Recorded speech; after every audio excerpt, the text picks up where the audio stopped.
सत्र हम लोग शुरू करने जा रहे हैं। लगातार लोग सवाल पूछ रहे हैं, सवालों के जवाब दिए जा रहे हैं। सवाल जवाब का सत्र शुरू करने के पहले मैं आप सभी लोगों को, जो हमारे कार्यक्रम को देखने वाले लोग हैं, तमाम लोगों को छत्रपति संभाजी महाराज के 363वें जन्मदिन की आप सभी लोगों को शुभकामना देता हूं और आप लोगों को भी अनुरोध करता हूं कि आप अपने लेवल पर छत्रपति संभाजी महाराज का जन्मदिन मनाने का प्रयास करें।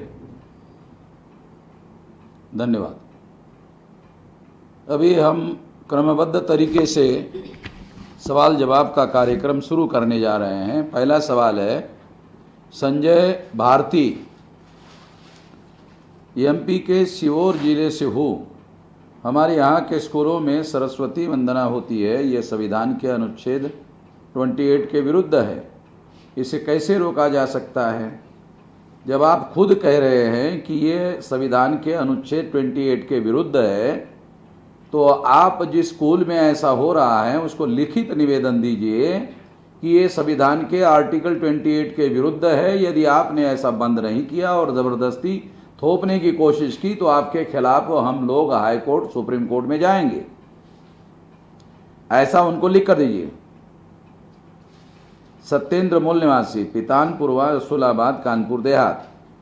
सरकार ने जो लेबर कानून में बदलाव किया है उससे बहुजन समाज के कामगारों के हितों पर कैसा प्रभाव पड़ेगा? 3 साल के लिए स्थगित करने के पीछे क्या कोई षड्यंत्र हो सकता है? निश्चित रूप से षड्यंत्र है, बहुत भयंकर षड्यंत्र है। जब से लिबरलाइजेशन, प्राइवेटाइजेशन, ग्लोबलाइजेशन शुरू हुआ 90 से, तो 90 से 2000 और 2020 30 साल हो गए।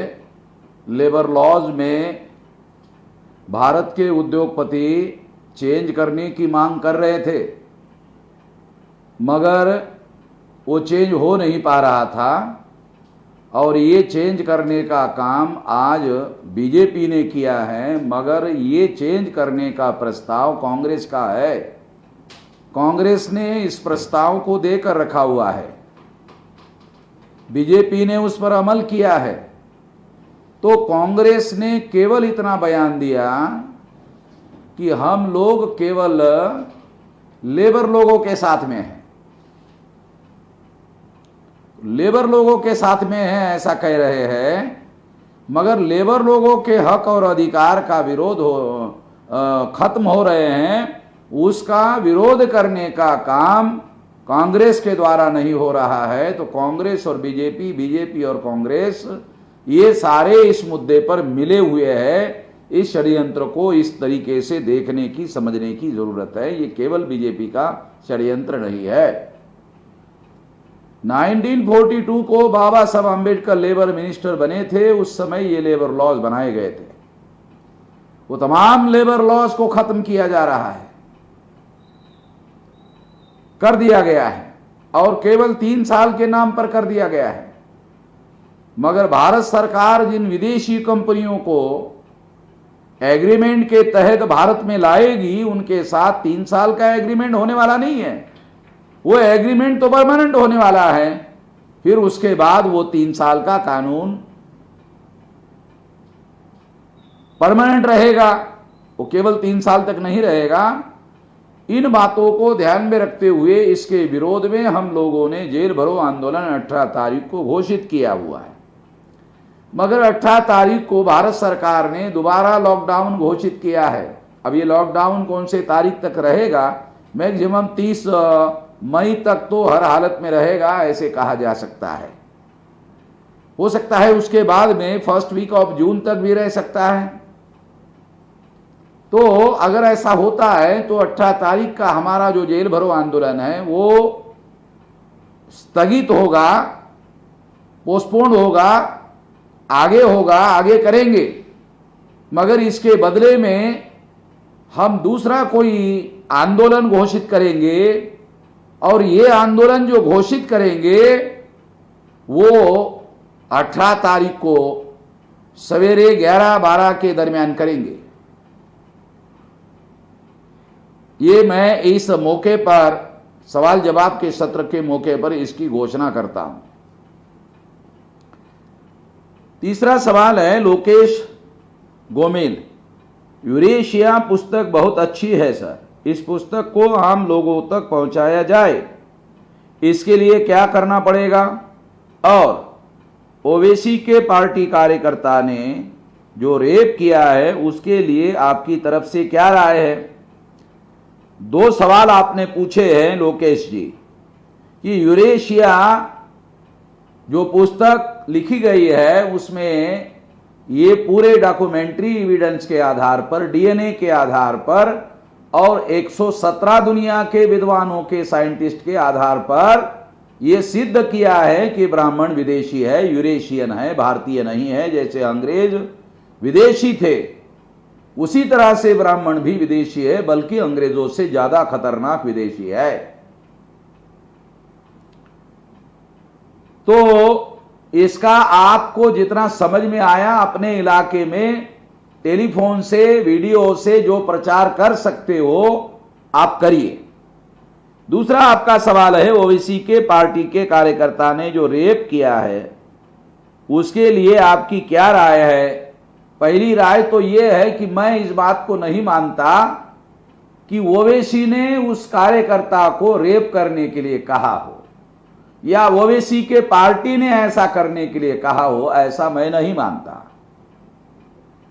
अगर किसी कार्यकर्ता ने रेप किया है तो उसने कानून का उल्लंघन किया है।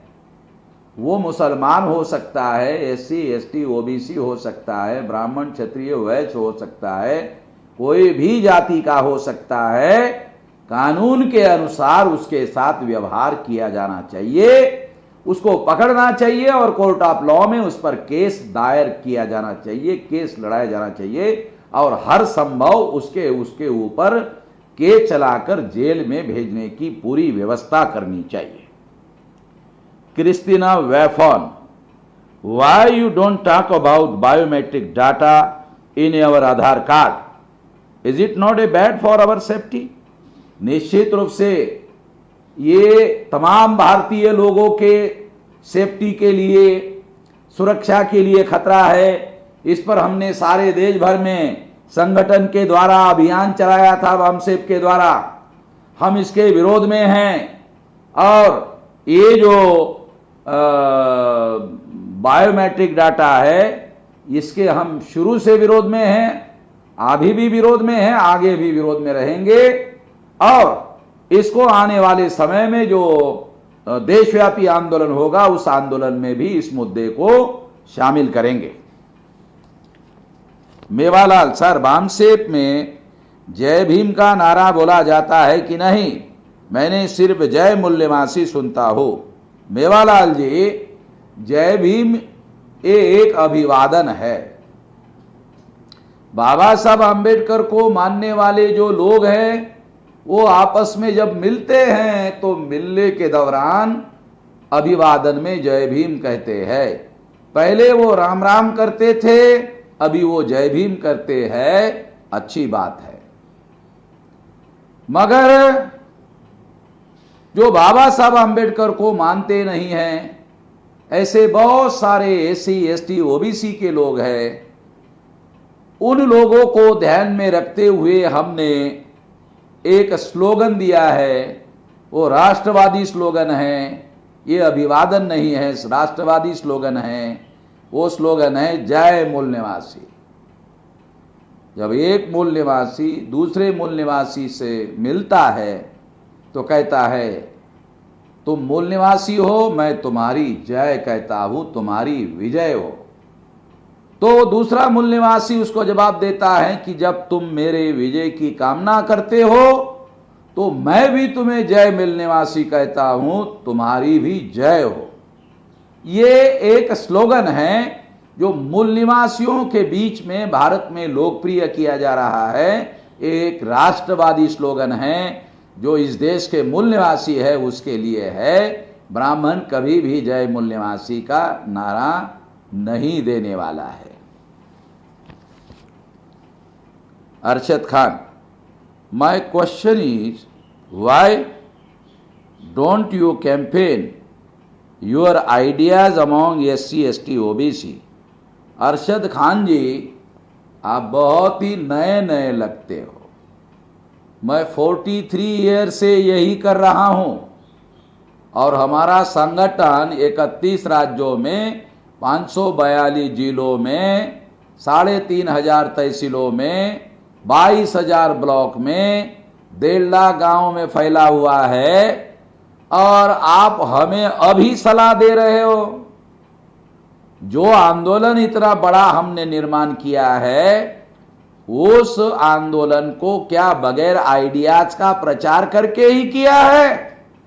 निश्चित रूप से आइडियाज का प्रचार करके ही इतना बड़ा आंदोलन किया जा सकता है। आप देख क्या रहे हो? आप भी जुड़ जाइए। अनवर खान, सरकारी कर्मचारियों का DA और सैलरी काटी जा रही है, इस बारे में आपका क्या कहना है? अभी सरकार के फाइनेंस मिनिस्ट्री ने यह घोषित किया कि ऐसा कुछ नहीं किया जा रहा है। Ajay Bodh, Yadav people talk like some blind devotee sir, how do you think about it. आपने ये बताया नहीं कि वो किसके डिवोटी बनकर ऐसा कर रहे हैं, किसके भक्त बनकर कर रहे हैं। ये आप स्पष्ट करिए, उसके बाद हम इसका जवाब देंगे।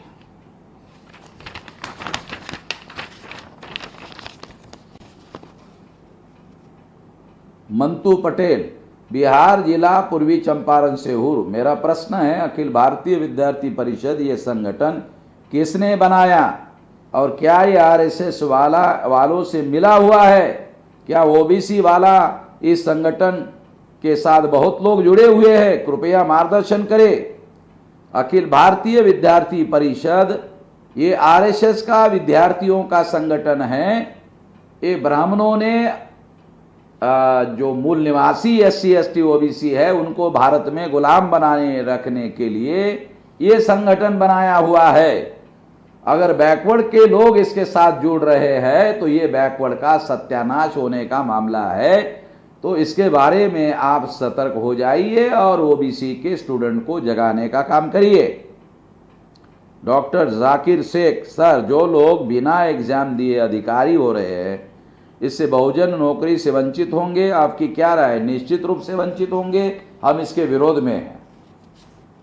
मनी चासिया, आपके माध्यम से थोड़ा ये सब्जेक्ट पर भी ध्यान दे, मुद्दा उठावे, विचार करें। जय संविधान।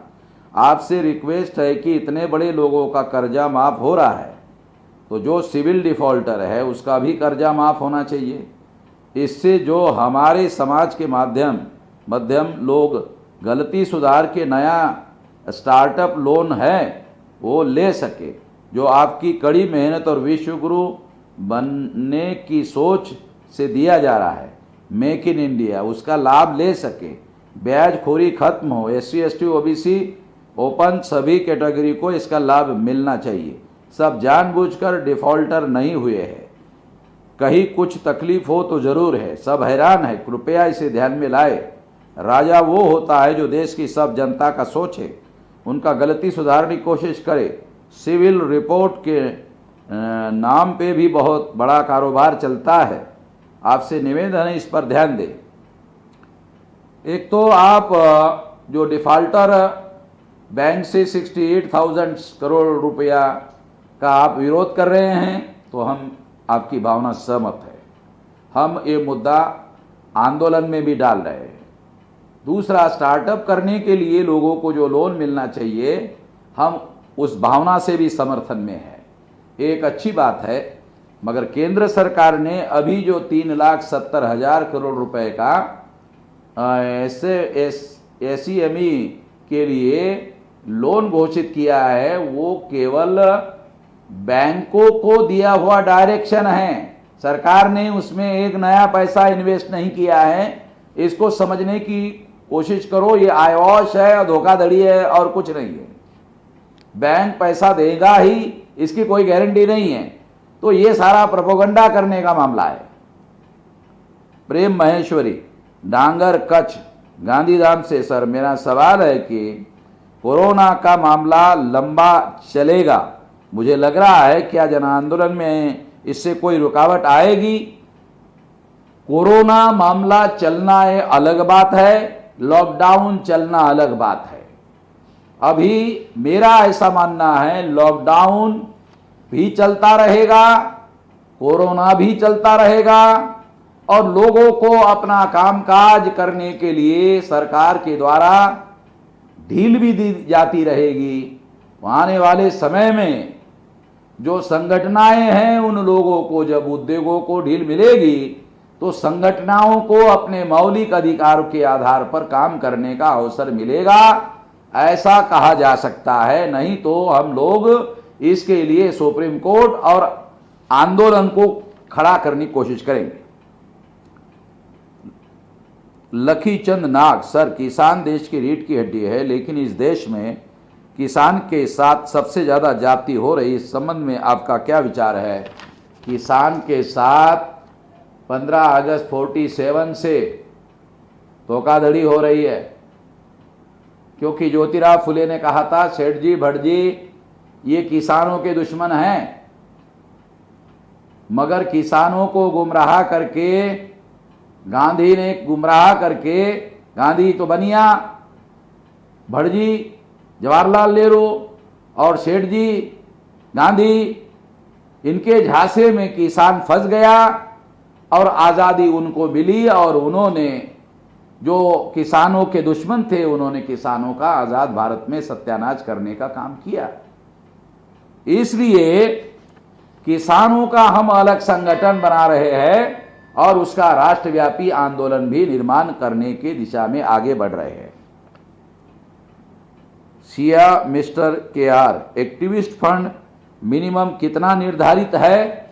बाबा साहब आम्बेडकर ने अपने कमाई का 5% देने के लिए कहा है। अगर आप 100 रुपये कमा रहे हैं महीने में तो आपको 5 रुपये देना चाहिए। अगर आप महीने में आप 1000 कमा रहे हैं तो महीने में आपको 50 रुपये देना चाहिए। अगर आप महीने में 10,000 कमा रहे हैं तो आपको महीने में 500 रुपये देना चाहिए। अगर आप 5% आंदोलन के लिए देना शुरू करें तो इस देश में गुलामी से आज़ादी हासिल करने के लिए कोई ताकत नहीं जो आपको रोक सके।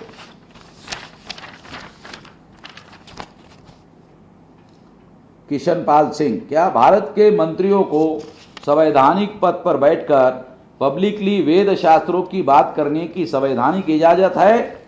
किसी भी मंत्री को जिसने संविधान की शपथ ली किसी एक धर्म विशेष को प्रोपोगेट करने का, पब्लिसिटी करने का या प्रचार करने का अधिकार नहीं है।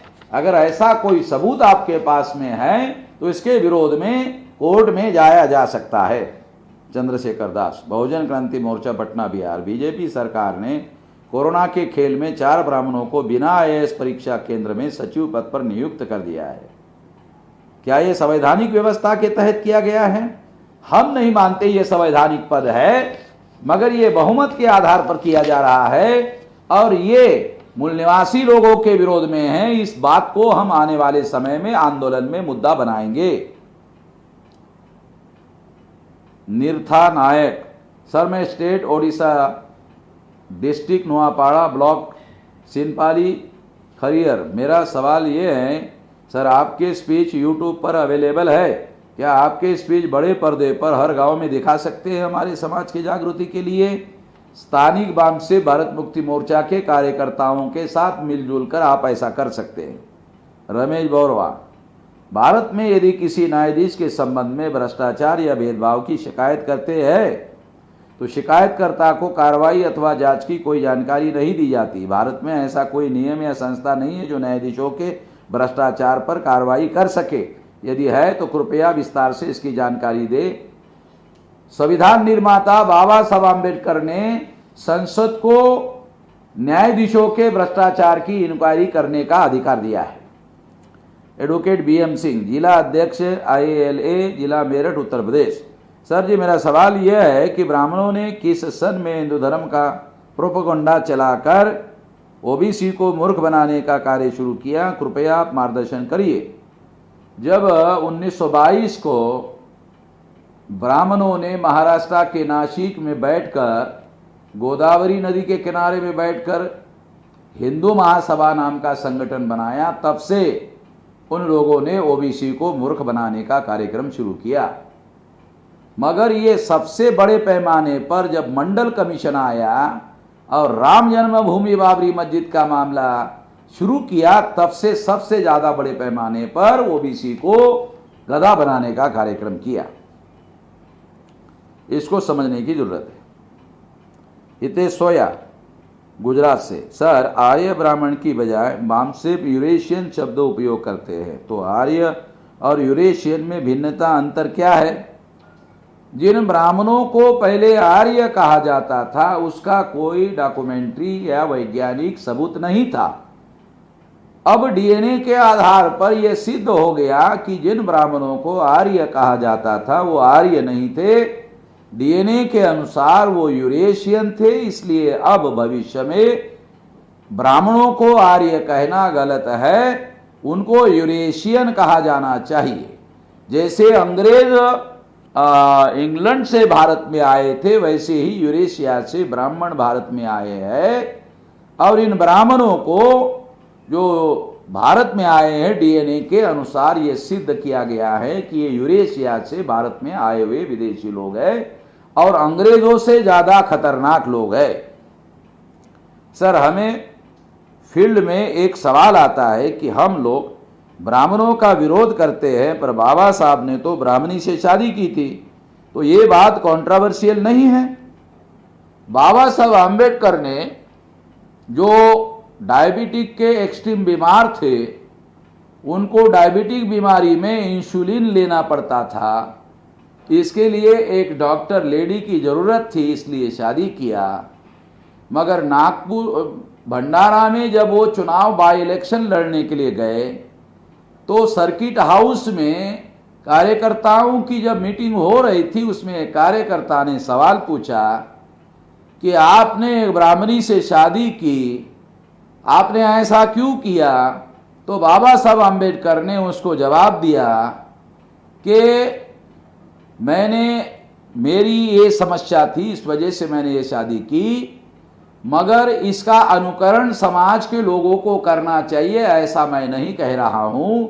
मैं आप लोगों को आदेश देता हूं कि आप लोग इस बात का प्रचार करें कि इस बात का समाज मेरा अनुकरण ना करे। यह बात उस कार्यकर्ता ने, जब वो बुजुर्ग हो गया था, तो नागपुर के रिजर्व बैंक चौराहे पे बाबा साहब आम्बेडकर का पुतला है, वहां वो जन्मदिन के मौके पर आया था और कई लोग उसकी बात सुनने के लिए ग्रुप में खड़े थे, झुंड में खड़े थे।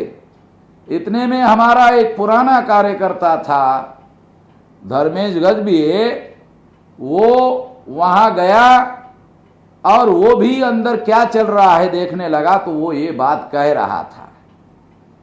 तो धर्मेश गजबीये ने आकर मुझे बताया कि ऐसा ऐसा वो आदमी बोल रहा था। तो इसका मतलब ये है कि बाबा साहब आम्बेडकर ने अपनी डायबिटिक सिचुएशन को ध्यान में रखते हुए ये शादी की थी और ये भी हिदायत दी थी समाज को कि इसका अनुसरण करने की जरूरत नहीं है। ये बहुत महत्वपूर्ण बात है और मैं सबूतों के साथ ये बात कह रहा हूं। नीरज पाल, रियल वॉइस रेडियो जो है अभी बंद हो गया है, क्या वह चलता नहीं है?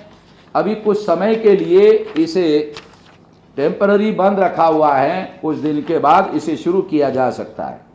रमेश मेमरोड उल्लासनगर से, क्या ब्राह्मणों के विरोध में सशस्त्र क्रांति करने की नौबत आ सकती है क्या? अगर हाँ तो वो कौन सी परिस्थिति हो सकती है? हमने कुछ दिन पहले काशीराम जी का स्पीच सुना और उस स्पीच में उन्होंने कहा कि हमें पूरी ताकत वोट के द्वारा भारत में परिवर्तन लाने पर कोशिश करनी चाहिए, मगर इस भ्रम में नहीं रहना चाहिए कि केवल मात्र वोट के आधार पर ही परिवर्तन आएगा। हमें इसके साथ साथ हथियार को भी साथ में लेने की तैयारी करके रखनी चाहिए। ये काशीराम जी ने अपने एक वीडियो में ये बात कही और वो वीडियो हमारे पास अवेलेबल है। चंद्रकांत नागावकर, महाराष्ट्र में जिला परिषद के 4000 से ज्यादा सरकारी स्कूल पट संख्या के कारण बंद करने का निर्णय लिया है, तो फिर यह सरकारी स्कूल चालू करने के पीछे तब क्या मकसद था? अब बंद करने के पीछे क्या मकसद है? ये तो सरकार को पूछना चाहिए, मगर ये प्राइवेटाइजेशन का मामला है और सारे देश में सरकार पर ब्राह्मणों का कब्जा है और ब्राह्मण मूल निवासी बहुजनों को शिक्षित नहीं करना चाहते हैं। ये उस षड्यंत्र का हिस्सा है। गुजरात के भाजपा मंत्री ने 2017 में वोट की हेराफेरी कर बहुमत सिद्ध किया था। यह बात सबूतों के आधार पर गुजरात हाईकोर्ट ने मानकर चुनाव खारिज किया है। तो क्या गुजरात के उसी भाजपा मंत्री पे धोखेबाजी की कार्रवाई हो सकती है और उसके कार्यकाल में उन्होंने लिए निर्णय या आदेश अब कानूनी माना जा सकता है? अभी पता चला है कि ऐसा निर्णय हुआ है और यह भी पता चला है कि वो इस निर्णय के विरोध में सुप्रीम कोर्ट में अपील करने जा रहे हैं। तो जब तक सुप्रीम कोर्ट का अपील का निर्णय नहीं आता है तब तक इसके बारे में अभी हम लोग निश्चित रूप से कुछ नहीं कह सकते। मंगोल नरेन, जय मंगोल, जय मूल निवासी, हम नेपाल से। भारत और नेपाल बीच हिंदू ब्राह्मण के गुप्त समझौते पर बॉर्डर पर सीमा कब्जा हुआ है। नेपाल के जमीन छीनी गई है। बामसेब की कैसी विचार है? एक अच्छे पड़ोसी होने के नाते कैसे संबंध बेहतर और मजबूत हो सकते हैं? नेपाल के मूल निवासियों को भारत के मूल निवासियों की तरह ब्राह्मणों ने गुलाम बनाया है। हम लोग ब्राह्मणों के गुलामी से आजादी का आंदोलन चला रहे हैं। जब हम ब्राह्मणों के गुलामी से आजाद हो जाएंगे तो नेपाल के लोगों को ब्राह्मणों के गुलामी से आजादी हासिल करने में बिल्कुल भी ज्यादा समय नहीं लगेगा। हम हर संभव नेपाल के मूल निवासियों को ब्राह्मणों के गुलामी से आजादी हासिल करने में मदद करेंगे। धर्मेंद्र दिनकर, मैं स्टाइलिंग एग्रो इंडस्ट्रियल मालपुरा में कार्यरत हूँ। मुझे नौकरी से निकाल दिया गया है, कृपया मार्गदर्शन करें, मैं क्या करूँ? आपका सारा डिटेल निकालने का आदेश डिटेल हमारे पास भेजिए सचिवालय में। कानूनी क्या कार्रवाई कर सकते करेंगे। एडवोकेट एंथोनी रावल, विदेशी ब्राह्मण मनु द्वारा लिखित मनुस्मृति की किताबें कृपा करके उपलब्ध करावे, क्योंकि ब्राह्मणों द्वारा लिखित आधुनिक मनुस्मृति में ब्राह्मणों ने काफ़ी बदलाव किए हैं। मैं ऑनलाइन मनुस्मृति मंगवाया है, उसमें सब कुछ एडिट है सर। हमारे पास 200 साल पुरानी ब्राह्मणों की ओरिजिनल मनुस्मृति है जिसको बाबा साहब अम्बेडकर रेफर करते थे। वो कॉपी हमने ऑस्ट्रेलिया से लाई हुई है, उसमें सारे सबूत है। वो कॉपी आपको कैसे दी जा सकती है उसके बारे में सचिवालय को लिखकर भेजिए।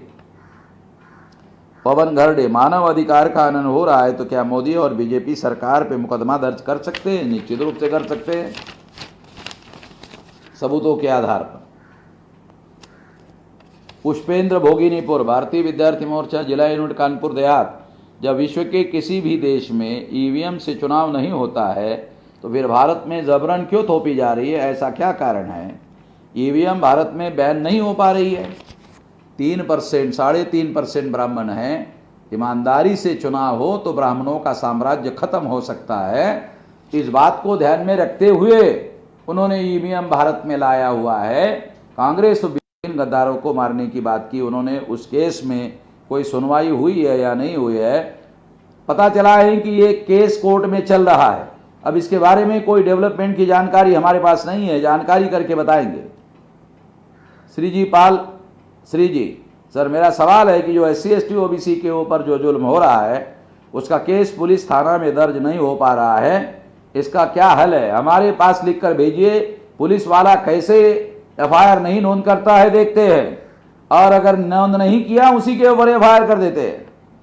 रूपाली सोमकोर, नागपुर से, सर नागपुर रेलवे स्टेशन पे 250 सफाई कर्मचारी जो को बिना कुछ बताए अचानक नौकरी से निकाल दिया गया, यह मानवीय सरकारी नीति है। इसलिए हम क्या कर सकते हैं, पूरा डॉक्यूमेंट्री एविडेंस से लिख कर भेजिए, कानूनी कार्रवाई करेंगे। तुषार सरवदे, क्या आने वाले समय में महाराष्ट्र की अम्बेडकरवादी वोट बैंक है, शरद पवार के पास आकर्षित होने के लिए शरद पवार प्रयास कर सकते हैं? अगर वो वोट बैंक शरद पवार के पास जाता है तो क्या एनसीपी और कांग्रेस को अम्बेडकरवादी लोगों के वोट का फायदा होगा? अगर होता है तो बामसेफ इसे किस प्रकार से देखते हैं? इसमें 2-3 बातें हैं। हर राजनीतिक दल को, किसी भी वर्ग को, किसी भी समूह को अपने तरफ आकर्षित करने का संवैधानिक अधिकार है।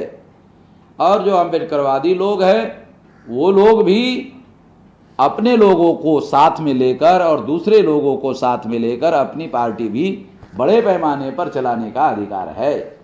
आने वाले समय में निश्चित रूप से जो अम्बेडकरवादी लोग हैं, फुले शाह अम्बेडकर की विचारधारा को लेकर आगे चलने वाले लोग हैं, उनके लिए बहुत बड़ा भविष्य है, ऐसा मैं निश्चित मानता। लगभग सारे सवालों के जवाब दिए जा चुके हैं। आप लोगों ने ध्यानपूर्वक सवालों के जवाब सुने होंगे, इसके लिए आप सभी का धन्यवाद करते हुए अपनी बात यह